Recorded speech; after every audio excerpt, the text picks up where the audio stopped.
Hello বন্ধুরা, আজকে এসেছি সিউড়ি সদর হসপিটালে। আমার দাঁতে ব্যথা, তাই দেখাতে এসেছি। এখানে গিয়ে দেখছি তো বলছে টিকিট কাটতে হবে, তাই টিকিটের জন্য দেখছি অনেক বড় লাইন। তাই সেই লাইনে এসে দাঁড়িয়ে গেলাম। হসপিটালে 2 টাকা দিয়ে টিকিট কাটতে হবে।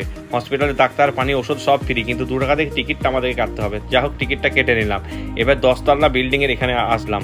এখানেই ডাক্তার বসে, এখানেই দেখাতে হবে আমাকে। জানতে পারলাম যে ডাক্তার 3 তলার উপরে বসেন, তাই আমি সিঁড়ি বেয়ে উঠে গেলাম 3 তলার উপরে। গিয়ে দেখছি তো ডাক্তার সেখানে বসে আছেন, কিন্তু খুব একটা সেখানে ভিড় নেই। তাই সেখানে আমার ডাক্তারটা খুব তাড়াতাড়ি দেখানো হয়ে গেল এবং এইসব ওষুধগুলি ডাক্তার আমাকে লিখে দিলেন। কিন্তু নামার সময় আমি আর সিঁড়ি বেয়ে না নেমে লিফট ব্যবহার করলাম এবং লিফটে করে চলে আসলাম নিচে। হসপিটালে যেখানে ওষুধ দেয় সেখানে চলে আসলাম। সেখানে হালকা লাইন ছিল, তারপর এতগুলি ওষুধ আমাকে ফ্রিতেই দিয়েছে।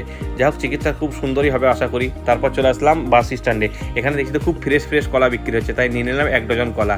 তারপর মার্কেটে আসতেই দেখছি তো বান্টির দোকানে কাজ চলছে। এত হ্যান্ডসাম মিস্ত্রি নিয়ে কাজ করছে, কাজ তো অবশ্য ভালো হবেই।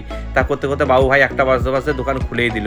দেখছি অনেকক্ষণ ধরেই দোকানের পাশে কাজটা চলছে, কিন্তু মিস্ত্রিগুলো খুব ভালোই কাজ করছে। এরকম মিস্ত্রি দরকার হলে আমাকে কমেন্ট বক্সে জানাবেন।